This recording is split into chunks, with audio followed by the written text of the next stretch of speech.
સુરેન્દ્રનગરના ટ્રાફિક પોલીસની માનવીય અભિગમ સાથે પ્રશંસનીય કામગીરી આવી સામે। સુરેન્દ્રનગરના ટ્રાફિક પોલીસ રસ્તા પર ટ્રાફિક વ્યવસ્થા જાળવવા ઉપરાંત માનવીય અભિગમ અપનાવીને પ્રશંસનીય કાર્યો કરી રહી છે, જેનું ઉત્તમ ઉદાહરણ સામે આવ્યું છે।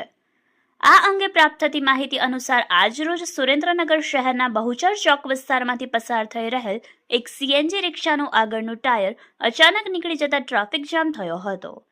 ત્યારે ફરજ પર હાજર ટ્રાફિક પોલીસ કર્મીએ પોતે માનવતા દાખવીને રિક્ષા સાઈડમાં લઈને ગભરાયેલા રિક્ષા ચાલકને સાંત્વના આપી હતી અને ટ્રાફિક ક્લિયર કરાવ્યો હતો। ત્યારે ત્યાં હાજર લોકો દ્વારા પોલીસ પ્રત્યેની ભાવના અને વિશ્વાસ વધુ પ્રબળ બન્યો હતો।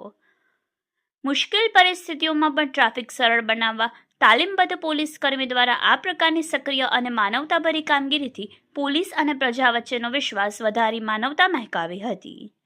Reporter Gautam Makwana, Yashvi Gujarat news, Surendranagar.